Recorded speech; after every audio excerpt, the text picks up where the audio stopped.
Televo nkwanyiriza ku Joy Television nyongera okukolisaayo nnyo gwe avudde ku mirimu okukakalabya nkwebaza nti webale nnyo gy'otuzizaako engalo okuva ku makya mpaka essaawa zino ate abagenze olunaku olw'eggulo mu kkanisa nammwe mukulikireyo nnyo ddala. Joy Television agocha kwemu nze Vicky Blessing atoleire ogakusomera kansoke nga kwe mu bufunze n'oluvannyuma nkomewo nkuwe mu bujjuvu agabaddeyo gy'otaabadde tovaako.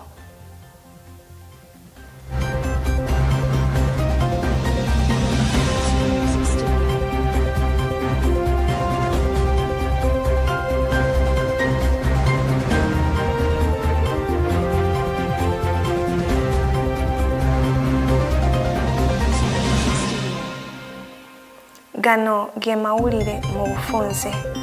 Abatuuze b'Ekisolo basaba okusasulwa olw'ettaka lyabwe eryatwalibwa okusima ayoni. Rwenzururu ekubiriza abantu okukozesa ebyenjigiriza okutumbula emirembe. PDM ebusiya eyamba abantu okutandikawo emirimu nga obulimi bwa kaawa n'obuvubi. Uganda etandise enkola empya okutumbula omutindo gw'ebyenjigiriza.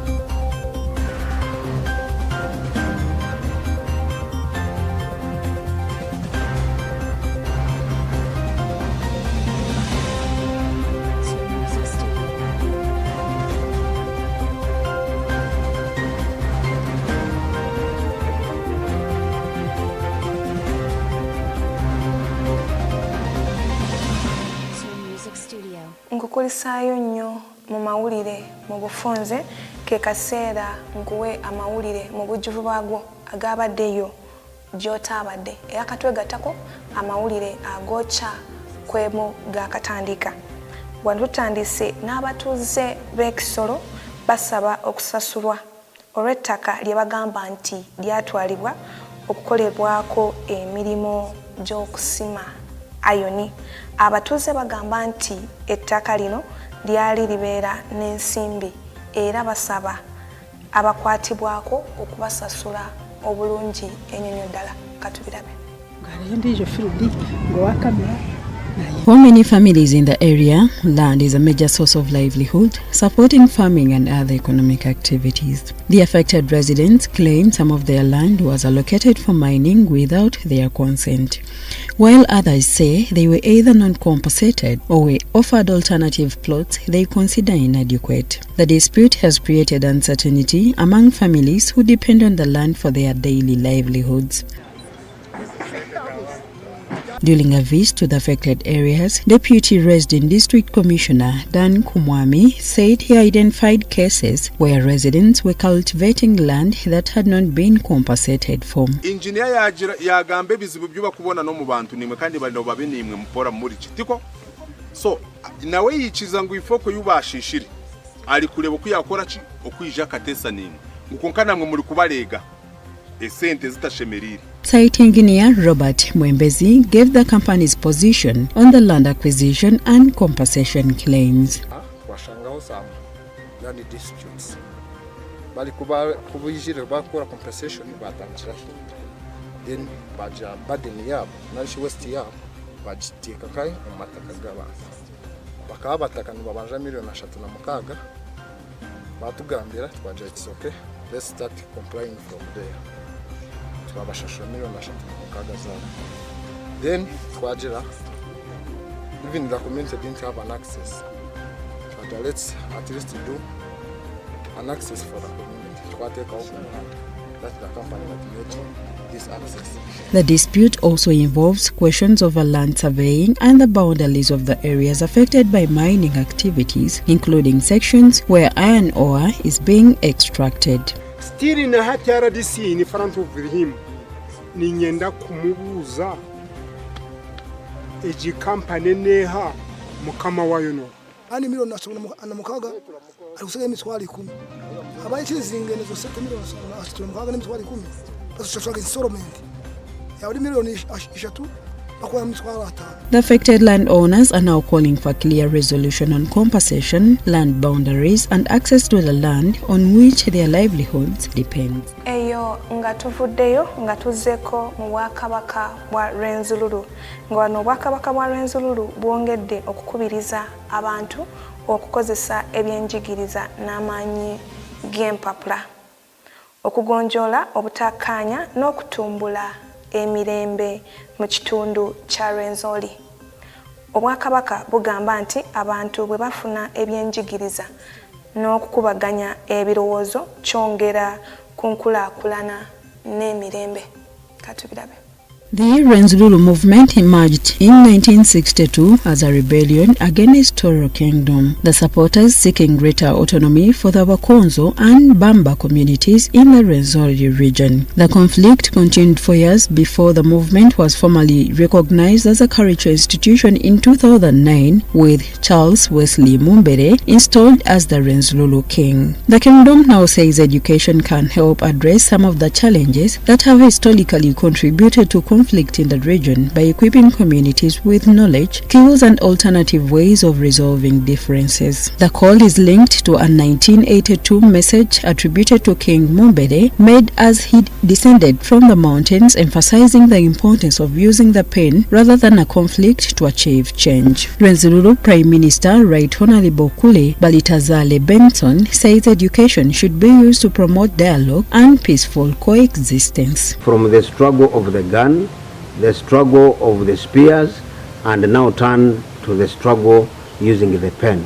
So the pen was now the symbol and the means of negotiation, the symbol and the means of struggling for identity, the symbol and the means of assuring that we achieve what we want as a community. Kule also welcomed government's award of 50 scholarship to the cultural institution, saying increased access to education will strengthen human capital in the region. His Excellency the President accepted to give 50 scholarships per year, and this one is a way of promoting the pen, of promoting education in this region. Kasese LOC5 chairperson Elifaz Muhindi Bukombi has urged parents to prioritize education, saying it remains important in shaping the future of the children and communities. There are a number of institutions that we have collaborated with, that we have had a memorandum with, to ensure that the Banyarwendo and Banyarwendo will gain or attain this education. It is your right to have education. Wakonzo County East Member of Parliament Dr. Mande Julius Lude Bwambale says education can also help communities address social and health challenges. Education literacy has implication on health literacy. The more people get educated, the more people get to school, the more they will learn and work towards healthier communities. Retired educationist Kulusum Mosh also called continued community efforts to keep children in school, particularly girls who remain vulnerable to dropping out. As long as we embrace the idea of fighting using a pen, we shall reduce the rate of the girls being married when they are young. We shall reduce the rate of girls being pregnant when they are young. We shall reduce Ateyo enkola ya parish development model giyite PDM mu bufunze egamba nti ekyusiza obulamu bw'abaganyulwa mu district y'e Busia. Abaganyulwa abakozesa ensimbi za gavumenti mu mirimu egy'enkulaakulana omuli okulima kaawa n'okulunda ebyennyanja. In Busia, PDM beneficiaries are using the funds to establish income-generating projects, with coffee farming emerging as one of the ventures attracting residents. One of the beneficiaries, Obano John Kubebeya, a professional teacher from Matofu village in Behenyi Parish, Masaba sub-county, has established a large coffee plantation using PDM support. Kubebeya says the project has improved his household income, with each harvest earning him about 3 million shillings. President, His Excellency Yoweri Museveni Kaguta, for the PDM program. PDM has actually come in to help us. Very many people are receiving the money, and some of them have decided to join the coffee farming simply because they have already seen the demo farm that we have put up, and they feel if they can follow us up such that we make one team, after some time we shall be able to benefit out of all this coffee project. He says coffee farming is increasingly being embraced by communities in Busia and is contributing to the district's economic transformation. However, Kubebeya says prolonged drought and inadequate financing remain major challenges for farmers. Once we have a lot, we shall even be having people who can come straight to our village, willful souls, to come and buy coffee here. And when they come, it means we can be able to set a better price for them. Busia District Production Officer Patrick Baraza says the district received about 19 million shillings under PDM. He acknowledges that some funds were initially misused, but says about 85% has since been put to the intended use. But thereafter, after lots of sensitization, I'm glad to report that in the recent survey that was carried out by a planning unit, we were able to establish that out of every 100 farmers who received PDM funds, 85 put the funds to proper use. NRM National Treasurer Barbara Nekesa commended beneficiaries who have invested PDM funds in productive activities, particularly coffee farming. We have started what we are calling the Parish Wealth Creation Mobilization Barazas. Walinde sibanange political mobilization. Nanu ukalwe economic mobilization. Nekesa, however, warned government officials against soliciting money from beneficiaries, saying the practice undermines the purpose of PDM and tarnishes the image of government.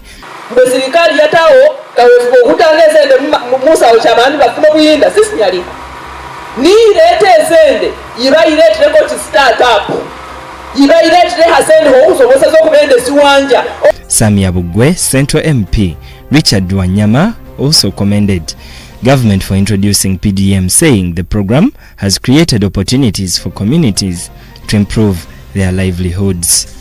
Billions a project here yocho kirisa nani sen joko legana ne production department in the chairperson okumanya abantu sinda criteria zinayi muhoza ngo selecting of beneficiaries kulo mwami ko tuno mwamu bana is called ban he qualifies. Nekesa further called for investment in irrigation to help farmers maintain production during prolonged dry spells and maximize returns from agriculture. Eyo nga tuvudde